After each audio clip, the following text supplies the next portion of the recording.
I've got a Good message saying we're live. And we are live.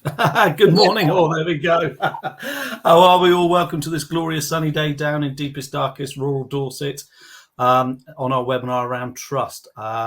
Really pleased. And the comments are coming in. Probably people saying, I can see you. Lovely. Thank you, Darren. To this webinar on trust.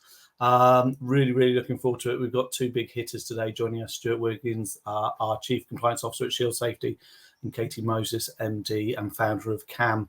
So trust, I was looking at trust, and obviously as you read about it, there's so much talked about it, so many journals, so many articles, so many insights around it. And the thing that goes over and over again is trust is earned, trust is built over time. Once you have trust, the importance of it, the relationship of trust. And when you lose it, and I, Katy, will want to talk a little bit about this later, is about how hard it is to get it back. But I was reminded when we were talking about trust, this was 20 years ago.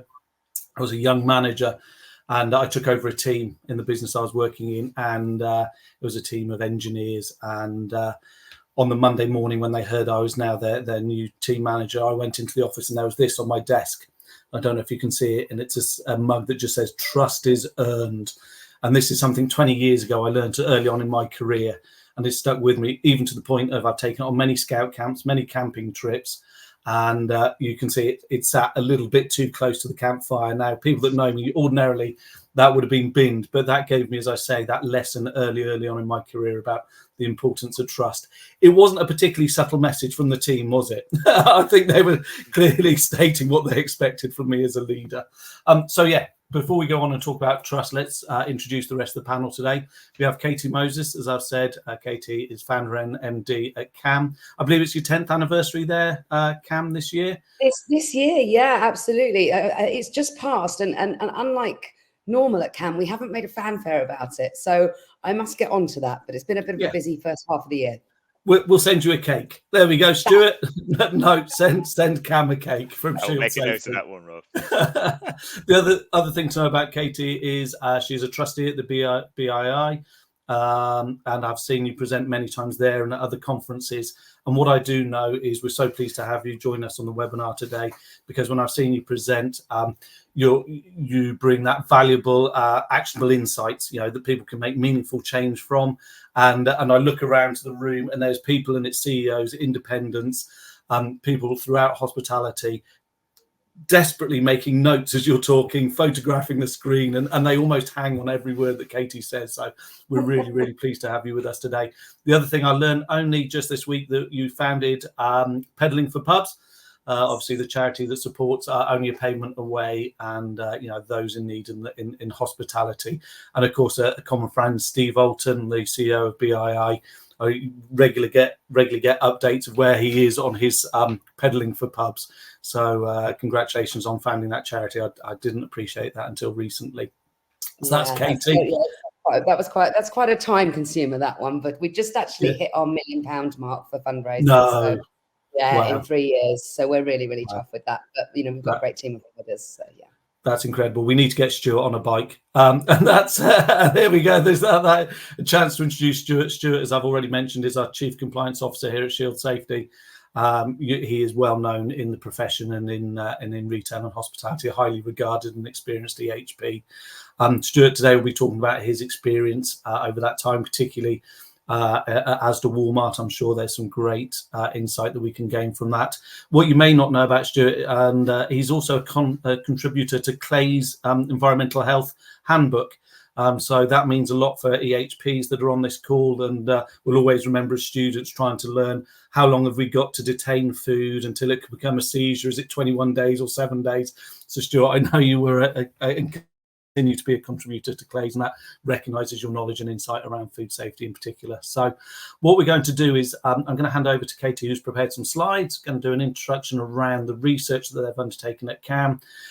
Katy is the voice, the insight of the consumer. That's who she talks to regularly to help hospitality businesses have that insight. And then what we'll do is we'll discuss those slides afterwards. We have Terry and Mills up in Manchester. They are looking at the comments. If you've got questions and comments, please put them in there. We'll pick out those questions as we're able to towards the end. If we're not able to answer them during the session, then we do have your contact details and we'll happily contact afterwards. So without further ado, I'll hand over to Katy and her insight to trust. God, we've been doing this for 3 years and I'm still talking on mute. Thank you very much. That was a wonderful introduction. I'm not sure I deserved it. And certainly there's a little bit of pressure now for me to be as entertaining and informative as possible. And I will do my best. That was a great introduction. Just to let you know just what we do for a living at CAM, for anyone out there that doesn't know us. So we are primarily a research consultancy based in hospitality. Most of the work we do is bespoke for our customers. However, we also create and release reports throughout the year that are available on our Knowledge Hub. So just to give you a bit of detail, that is where the information I'm going to share with you today has come from. So every single one of these pieces of insight, that these data points that I give you, they are all from a trusted and robust and representative source of CAM insight. I'm only going to take 5 minutes of your time because all I really want to do is lay some groundwork for the discussion that myself and Stuart and Rob will have afterwards. I just want to put some stats behind the thoughts, because I think sometimes we can get a little bit caught up in what we think is right, and we don't actually look at what the data is behind it. So I think that's incredibly important. I've titled this very brief presentation as Trust, Hard to Earn, Easy to Lose, Almost Impossible to Get Back. And it truly is, and never more so in any area than in hospitality. We actually worked in grocery retail as well. And you will find that trust becomes a much larger issue when it's got to do with things you're putting in your body rather than on your body. So we really have to think that hospitality is at the sort of peak when it comes to industries where trust is incredibly important. So let's get into some of the data now. Luckily there will hopefully, because I can see that Millie is very on it already, there's going to be no need for me to give you all a trigger of next slide, please. So hopefully we can avoid that. But I do have to mention the pandemic word, unfortunately, because essentially, well, our entire worlds have changed because of it. It would be remiss of me not to mention it. The first thing that I would like to make very clear is that CAM continued to work throughout the entire pandemic. We were interviewing consumers, customers, shoppers in whatever, guys they were in at the time. We were talking to licensees, we were talking to managers, we were talking to head office staff. So we continued to get a real barometer of what was happening out in the hospitality specifically and retail industry with regards to consumer sentiment. And one of the trends that we saw, and I say trend, not fad, because a trend is something that is here to stay for a longer time than a fad. And we thought that perhaps this would drop back quite dramatically in importance, but this idea of need for sort of healthier venues. Now, that is very much a catch-all phrase. Of course, we're talking about cleanliness and hygiene, but we're also talking about how an operator or a brand or a supplier can add to generally my feeling of a better person, whether that's from a mental health, physical health, emotional health, etc. But I just want to focus in a little bit at the moment on this sort of cleanliness idea. We never saw the importance of cleanliness and hygiene being in the top 3 factors of driving venue choice until the pandemic. In fact, we never saw it in the top 10. Toilets, cleanliness of toilets would sometimes kind of sneak in at number 10, and that would probably be somewhere around 7 or 8 for women, because well, we like clean toilets. But actually, during the pandemic, that cleanliness and hygiene factor became in the top 3 of driving venue choice. Did it drop down? Of course it dropped down once the focus came off the pandemic and went on to other things. It had things like sustainability coming back onto the fore, etc. But it is still in the top 10, which is a lot of interest to me, because it means that consumers have taken on board how important it is for a venue to be clean and hygienic. The other big shift in consumer behavior is this whole one strike and you're out situation. So if you go into a venue, if I go into a venue and I have a bad experience with poor service, then it's a 2 strikes and you're out. it's a one strike and you're out with cleanliness and hygiene. So, and that again has the number of strikes that you have now has decreased since the pandemic. It has then increased a little bit, but still not much. And then also we see that food hygiene ratings have grown in importance across the board, but especially for Gen Z. So we never used to have Gen Z saying to us, these are the things that I look at before I eat somewhere, before I order from somewhere. And actually food hygiene now comes within those sort of top factors.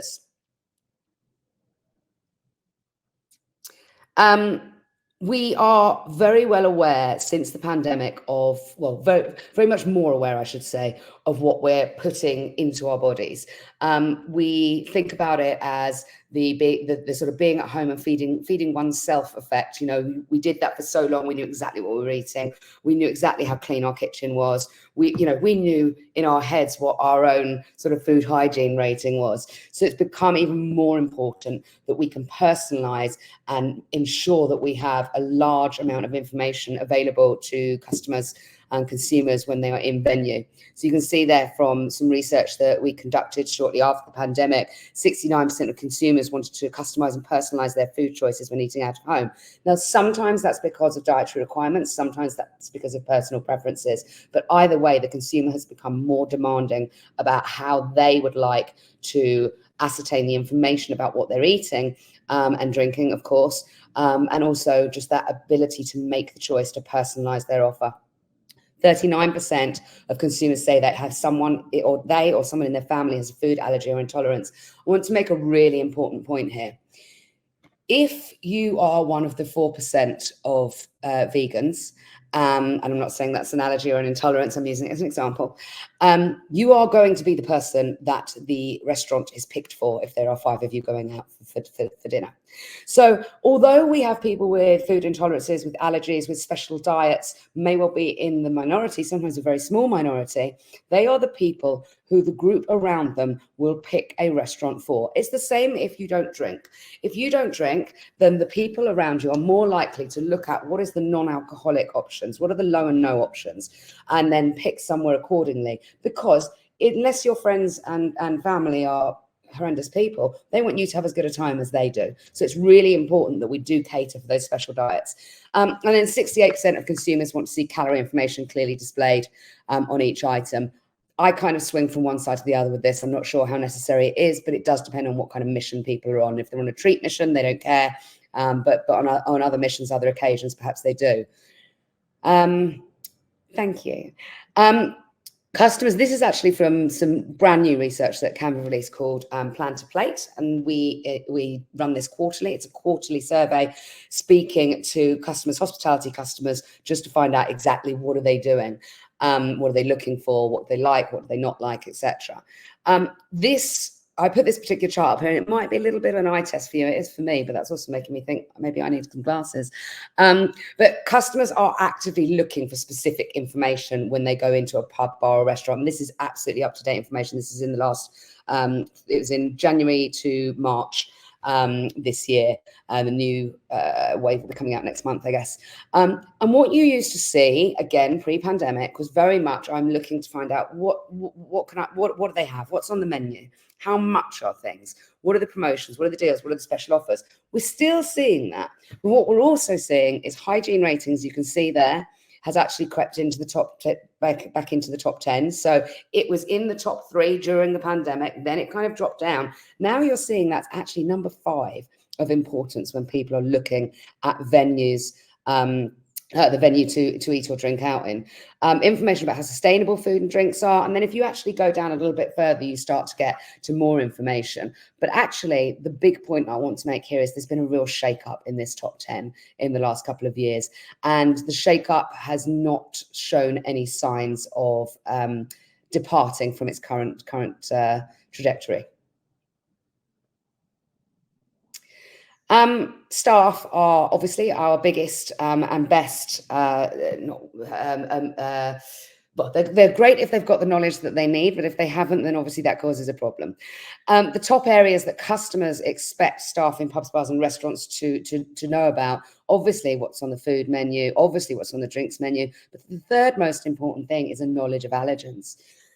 We find, especially in perhaps the smaller independents or the smaller multiple operators, where there isn't a whole team in head office that can put together an allergens guide for them. We do find that there can be a lot of confusion in venue, and actually it is the third most important thing that customers, and that's whether they have got an allergy or they're with people that have got an allergy. That is just general consumers. They understand how important it is for the team that is serving them, the team that's cooking their food, the team that's passing them their drinks and their food, to understand what allergens might be in food and drink, because that gives off a feeling of credibility for the rest of the offering. It actually says, if you understand what might happen to me because I'm celiac, or what I have to avoid because I'm vegan, or what I have to avoid for whatever other reason, if you are competent and able to tell me about the food and drink that you serve in that way, then I'm going to trust you in other ways. And that's where trust can be very easily earned or broken. Brilliant. There we go. The slide says it. Thank you. Thank you. Katy, amazing. You didn't disappoint. Yeah, I knew you'd bring some amazing insight and absolutely bang up to date research. What I'd like to do, I've got 101 questions that's generated. But Stuart, before I launch into those, I'm wondering if you could just give us sort of your insights, your view, particularly your experience with international, global retailers when you're with Asda, Walmart, around trust. Yeah, and thanks, Rob, and thanks for the informative updates, Katy, from your side of things as well. So if you're looking a global retailer's perspective, trust is really important. One of the things that one of my former CEOs, a guy called Andy Clark, he announced to us all within Asda, is that trust can take years to build and seconds to shatter. And that goes back to Katy's original slide, where you're looking about how hard it is to earn, how easy it is to lose, and how it's almost impossible to get back. So it's really important to maintain that trust in the first place. And one of the mantras that we used to use within Walmart was about doing the right thing. And this is about doing the right thing on a day-to-day basis, but it's really important to make sure you're doing the right thing when people aren't watching as well as when they are watching, because that's the bit that will instill trust across your colleagues and also across consumers and regulators, which again is important for us all to move things forward. What's interesting, Katy, with your presentation, obviously focusing on the hospitality sector, it is very, very similar to what happens in the world of grocery retail as well. And even when you look at your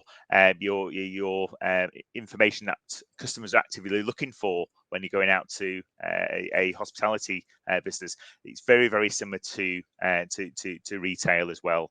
That people want to know where the products have come from. They want to know that the premises are clean, that the colleagues are informative, that there's community support and sustainability support, which again shows that this is not just something for one sector. It's multiple sectors that need to be trying to focus on trust and maintaining trust. And why is trust important within whether you're a large business or a small business? Customers will vote with their feet. And that is really important to know. Asda would have had about 936 million customers per year going through their doors, 18 million customers a week. Well, all it takes is lack of trust from the shopping experience means that someone will go down to Sainsbury's or to Morrison's or to Tesco's. So all it takes is a small dislike of what's happening within a retailer for someone to go and shop somewhere else, and that is exactly what happens within hospitality as well. So it's important for us to make sure that we're doing the right thing. We're taking learnings on a day-to-day basis when things are going well, but also when something goes wrong, how do we make sure that we have contingency plans in place? How do you make sure that you're preparing for the worst case scenarios, having some business continuity plans in place? And I think this is where it's really important to, if there is an allergen issue or a labeling issue, how do you make sure you try and regain that trust? And again, Katy's first slide about impossible to get back that trust. It'd be really interesting to talk through in today's session on how we can go about regaining that trust of consumers. It won't happen overnight, but it will take time. But I think this is something that we want to obviously try and explore with yourselves and ensure that you can keep those customers coming into your doors. So they're probably some of the key insights from my perspective, Rob. Brilliant. Thank you, Stuart. Thank you so much. It's going to be no surprise. I'm going to hone in on that allergen part. Stuart's mentioned it, Katy. It was shouting loud and clear in your slides. And there's been some fascinating research by the FSA. They've done their large-scale research into hypersensitivity in adults. They published the paper a couple of weeks ago. And the figures now, I think it's around 6% of those with a food hypersensitivity, a further 6-7% with an intolerance. It's far bigger than we imagined before. So we've got this growing part of the population that have intolerances and allergies. We also know, Katy, you said it yourself, about they are a key part of the decision making. And when it comes to allergies, this trust is beyond guest experience. This is life and death. There's another statistic I read last week that says around 2/3 of allergy sufferers do not trust food that has not been cooked by them or their closest families. So putting yourself into that role is when they're going out, they're fearful of their life. And how can hospitality start? I think, as Katy, there's something you're alluding to, is how can a business be hospitable when someone is fearful? You've got to get beyond that fear. You've got to feel safe for hospitality to happen. So we know they're a growing part of the population, huge decision makers, life and death stuff. I'd be really interested, Katy, from the view of the consumer, then maybe Stuart, from your view of businesses, is what can businesses do to build consumers with hypersensitivity? What are the cues? What are the flags they're looking at? What can we do? What can businesses do? Well, I mean, I'm not a professional in your sense of the word in this particular area, but I am a professional when it comes to consumer sentiment. I think that we kind of almost need to draw back a little bit before we go into that, because I think that trust in itself is not just a box. It's almost like some kind of ridiculous Venn diagram with about 30 different areas, because they do all interlock. And I think, I said in my presentation, I do feel that the consumer conversations we have are very much about trust being a multifaceted area where they interact with a brand. We used to have what we called black box marketing back in the olden days, Rob. You wouldn't remember it, I'm sure, but you might remember there was a campaign called Gillette, The Best a Man Can Get. Yes, yeah. Sorry about that. And that's what we used to call black box marketing, because it was a handsome guy at the front, shaving and with his beautiful wife and his lovely children, and running through some sand and sea somewhere or something. We don't really have that kind of marketing anymore. What we have is what we call glass box marketing, which means you can see through everything. You can check how the CFO votes. You can probably find the chief exec's Facebook page, et cetera, et cetera. So then when you take that down to something like allergens, intolerances, and as you say, it really is a life and death situation, it kind of gets amalgamated with all the other things that are we going to trust them because of this? Are we going to trust them because of that? Now, you'll remember a scandal of a certain fast sandwich chain that occurred, which was obviously an absolute tragedy. A lot of people, as you said, Stuart, would walk with their feet at that point. Those people didn't have intolerances or allergens, but it shattered the view that brand was trustworthy in other areas as well. So for me, it's very much about making sure that, as Stuart said, you are doing the right thing even when people aren't looking. That's absolutely imperative. If you're talking about the practical side of things, then obviously you need to educate yourself. Sorry, go on.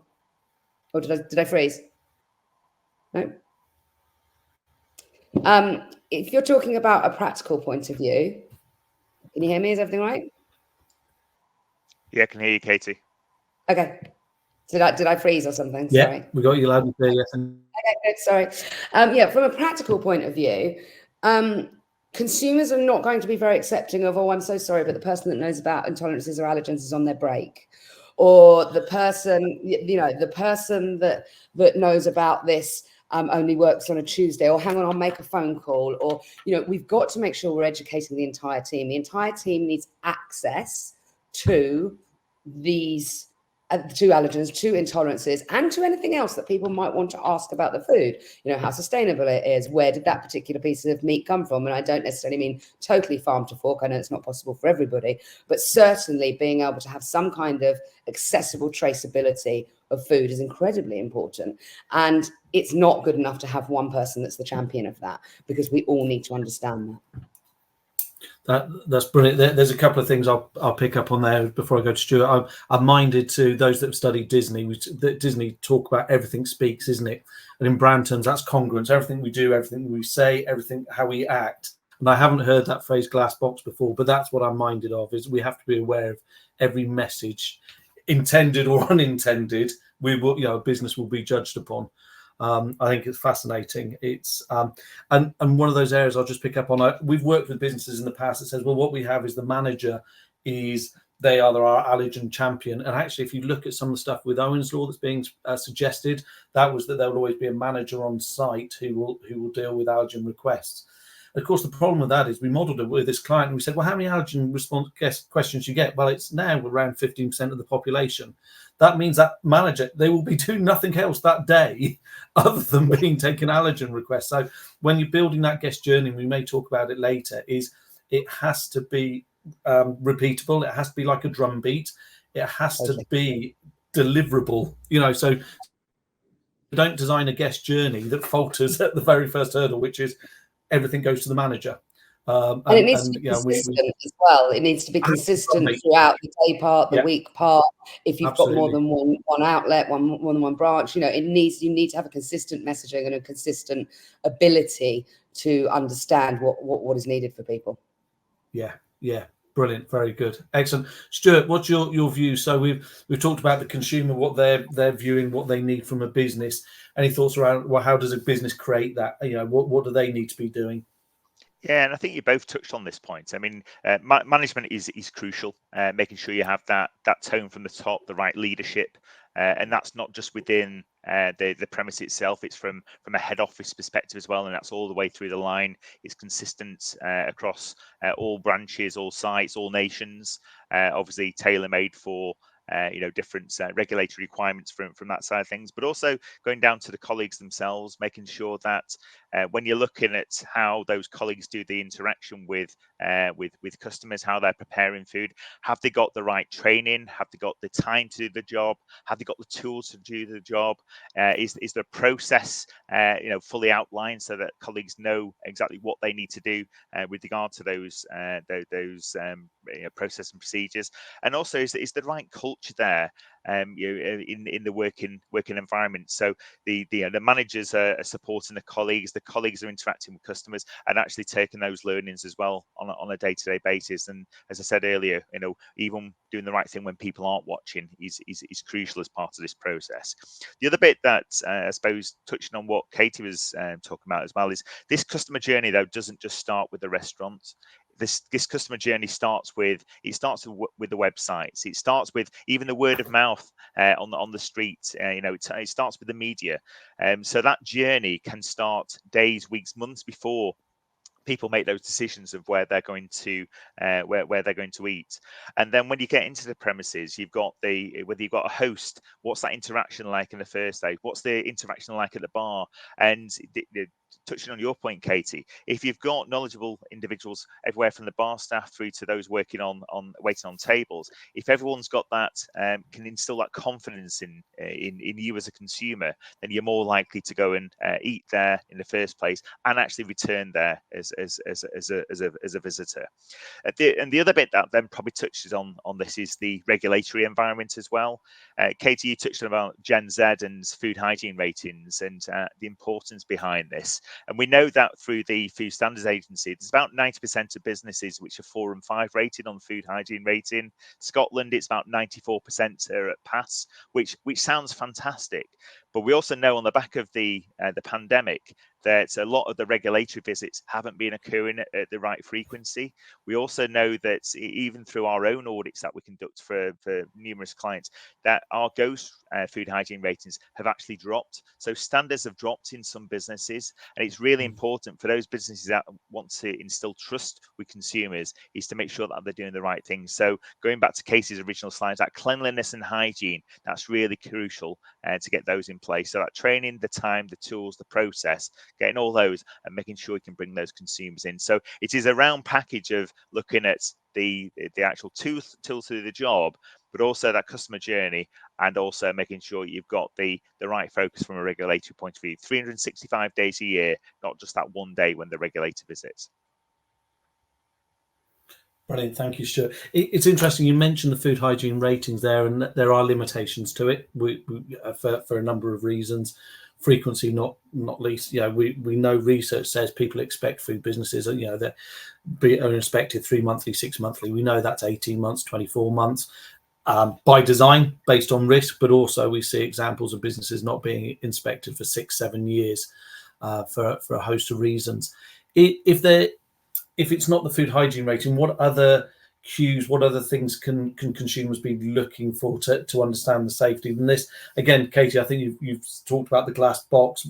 Stuart, is there anything else? I know, Katy, you mentioned toilets. I think you said historically toilets was an important one. What else can consumers be looking at to say, do I trust this business? Do I believe it to be safe and hygienic? So I don't know if Katy or Stuart, if you want to go first on that one. Well, I can tackle my favourite topic of toilets in pubs, bars and restaurants if you want, which actually... Let's do it. Let's talk toilets. Actually, for Rob and I, that's really exciting, Katy. So.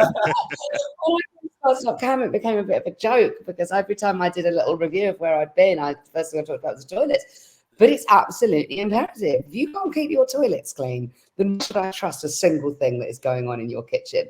Not least because... generally, your staff are using those toilets as well. So if they're not clean, then neither are your staff, essentially. So no, I think that's incredibly important.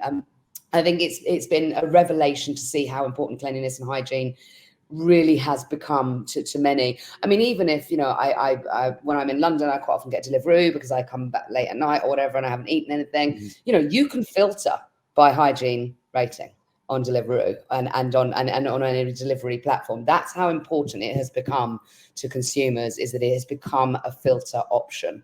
And I think that is something that we obviously need to be aware of. The other areas that I would be looking for if I was a consumer would be the sort of general management of areas, if you see what I mean. Like if you're going to walk into a pub and there are 5 tables that haven't been cleared and they've still not been cleared by the time you leave, that's going to be a worry for me. When you get to the stations where they've got all the cutlery and all that kind of, is that messy? Is that untidy? Is that unhygienic? Those kind of areas are incredibly important. You as a consumer, you can almost sniff it out. You can take a look around a venue normally and see whether you think they're on top of things. And I have walked out of venues before because of that. And I remember a very, very kind of embarrassing time when I took my husband for some lunch somewhere down in Dorset, I think it was. And we walked into the pub that I'd booked and I looked around and we sat down, we had a drink and the drink was served in a dirty glass. I went to the toilets weren't clean. And this is a high-end pub and the toilets weren't clean. And then I noticed that next to me on the table, which had been wiped down, hadn't been properly wiped down, and there was food on the floor. And I just said to him, you know what, we're going to go somewhere else. So, it is that important. And I would not go back to that place. I am the one striking you out person, I'm afraid. So, yeah, I think that's consumers will find it. If you've got it wrong, they'll find it. Fascinating. I think that goes back to walking with your feet, doesn't it, Katy? That consumers make those decisions, and they're probably making a lot more quickly nowadays. And even with my old regulatory hat on, the first thing that you're always looking for is the standards on the day. If you start identifying that the standards don't appear to be the levels that you would be reasonably expecting within the premises, yes, we can all take things into consideration. That it's a busy Saturday lunchtime. and that some things may slip slightly, but it's when you start then scratching at the surface and you start seeing things not being where they should be, that's obviously part of the challenge. And Rob, touching on your point earlier about things like the food hygiene rating, and because of the longevity of some of the visits, there are other routes that you can get information available. You talked about the aggregators like your Deliveroo's, etc., and Just Eat's, Katy, where you can get information via there. You've got trip advisors, which often have sort of local feedback mechanisms, or open table, etc. And you've also got schemes like Safe to Trade, which is obviously something that's trying to drive the food safety, hygiene, and standards across the food industry as well. So there are numerous routes that you can try and obtain information about what's going on from a consumer's perspective. Brilliant. Thank you, Stuart. I'll just share with you, obviously I'm an EHP like Stuart. My wife is an EHP, and people say to us, how do you ever eat anywhere? You must just walk by. And what we've realized is, Katy, yours was a very clear cue there. You were seeing it, you were going, right, we're turning around. I think we've got to the point now where we just stop seeing it. You just walk, it's subconscious, that you just walk past that place. You don't even register it. And we don't know how many restaurants we've walked past just because we've blocked it, and it's not, there's just things we're seeing, just a sense that you go, and if you would say, have you walked past 4 restaurants? No, but we have, because you just blank them, and then you find the one where you want to go. So we do eventually find places to eat, don't worry. Yeah, we do. One of the things we do, it's hard, isn't it? Right? My husband's just walking into a restaurant with me, or a pub or bar, and going, go on then, take all the pictures and then we'll sit down. So, yeah. Just do a small thumbs up, thumbs down, we'll see how it's going. One of the things I'd like to cover, and it was part of the introduction, was that about, it's when you lose trust, it's almost impossible to get back. Well, it does go wrong. We know that. And that can be in the control of the business, outside of the control of the business, but things do go wrong. What can businesses do if we're talking that guest recovery? What is it that they have to do now? What's the expectation from the consumer to regain that trust? What is a good response? What do businesses need to hopefully, albeit slowly, get that trust back? So Katy, what's the consumer looking for? What do they need in that guest recovery now? Well, I mean, obviously, ideally, as we've discussed, you don't get to that position because it is so hard to come back from. What we have to remember is that there is such a plethora of other options for the consumer now that they don't have to be so forgiving. This is not the days where you had one local pub that you could go to, and you might have had a little local bistro restaurant or something like that. There are so many competitors to any type of outlet that are competing for the consumer pound that it is very hard to come back from it, because actually the consumer is more likely to just go elsewhere. Having said that, if you are going to try to win trust back, the first thing you have to do is, it's a bit like being in a relationship or anything else, is absolutely admit your wrongdoing. There is no way for a brand to come back from something without admitting fault. So to say, this is our problem, we have screwed this up.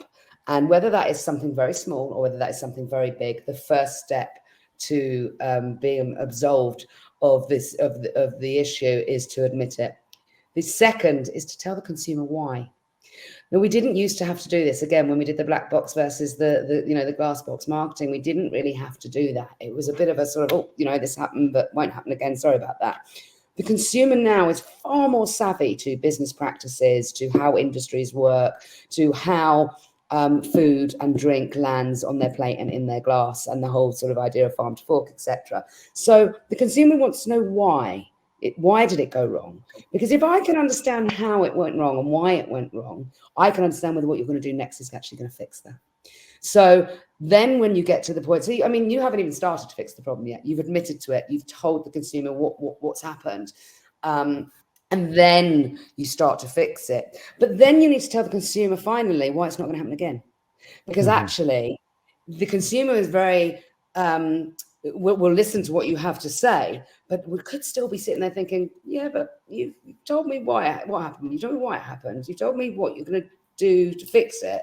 How do I not know that actually that particular type of food is going to fall into that particular type of food again, or what preventative measures are you now putting in place?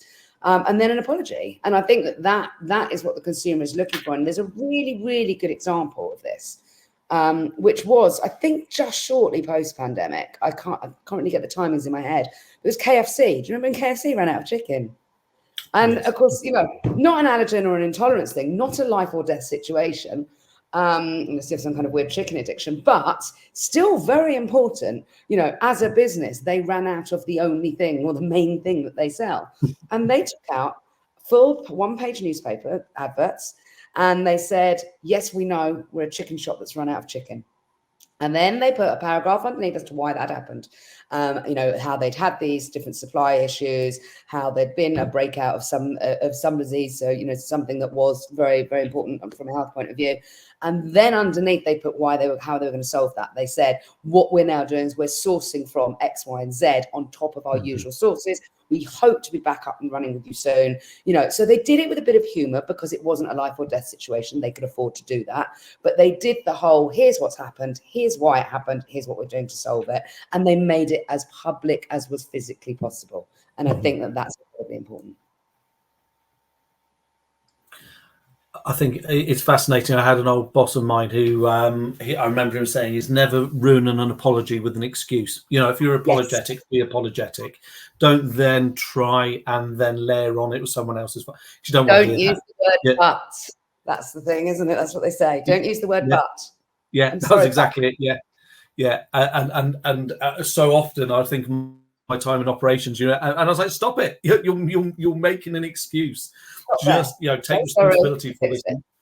Yeah, and this is what we're going to do. No, that's fascinating, and the KFC example is a great one. So thank you, Stuart. From your view, obviously we support businesses at Shield Safety. Things do go wrong. Is there any lessons, any insight, any way that we'd approach it that helps businesses regain that trust with the consumer? Yeah, I mean, and I think Katy's touched on a lot of those points in the first place. This probably goes back to when I mentioned before about business continuity and crisis management, ensuring that you've got a plan in place. And I'm a big believer in having a plan in place when it's a time of non-distress as opposed to when you're in distress. So try and do that now when you don't have a crisis, as opposed to waiting for the crisis to happen. And you touched on this as well, Rob, about just don't blame anyone.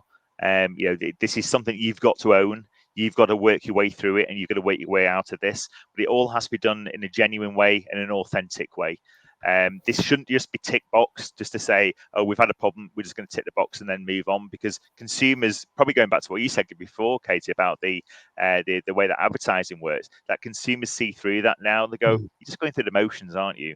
So this has got to be about being genuine. So think about, from a business continuity, making sure you've got the right policies and procedures in place in the first place, that you've got your daily monitoring in place, that you've got the right training in place. So you're getting all that in a really good position. But also making sure that you have the plans there, that if something goes wrong, how do you then activate your business continuity plans and get in a good position? How do you also make sure that you communicate? That's to your own colleagues and your managers, but also to consumers, because there's nothing worse than people being in a vacuum, not knowing what's going on, and then actually trying to fill the voids themselves. And then it's about how to come out of that. How do you make, how do you learn? How do you share with other businesses as well? Because I appreciate it's a very competitive world out there. But if you look at things like the horse meat scandal years ago, it wasn't just one retailer's problem, one hospitality business problem, one supplier's problem. It was across the industry, and this can actually shake up a whole industry. So it's how you can try and share knowledge and learnings and understandings across the industries, across the sectors, and hopefully minimize that likelihood of things going wrong again in the future. We know in reality that things will go wrong, but it's how you manage that, I think, is crucial. Brilliant, thank you, Stuart. I'm very mindful of time. I've got so much more to ask. We've talked today about building trust with the consumer, obviously very, very important. What we haven't talked about is the importance of building with your team. You know, you can only build trust with the consumer if you have a trusting team. We haven't talked about suppliers. We haven't talked about the regulator. We haven't talked about the communities that you operate in. So I'm mindful it is coming up to our 45 minutes. I think what we might have here is some more webinars around trust. And guess what? It's a really, really big subject. And I'd like to explore those other areas, because businesses, there is the relationships beyond you and the consumer. There's you and your team, communities, etc. So what I'm going to do is I'm going to wrap it up, and I'll do that by firstly thanking Katy for your time, insight today. It was exactly as I'd hoped. So thank you so much. It was truly fantastic. Very good. Stuart, thank you, Katy. Yeah, and I know you're incredibly busy. Stuart, as always, thank you for your time and your insight and the knowledge that you bring from large scale retailing, international. So really appreciate it. And thank you for all of those that have joined us today. I hope you enjoyed the webinar. We'll be publishing details of our next one, which will be on World Food Safety Day, and we'll be coming back together. So it just leaves me to say, have a fantastic day. It's June. What a great month. I was walking the dog this morning. It just reminded me we're just going into June. We've got long days. You've got Glastonbury. You've got Wimbledon, hospitality. We've got beer gardens, haven't we, Katy? Who doesn't love a great beer garden by a river somewhere? So, we wish you all well, and go safely. Take care.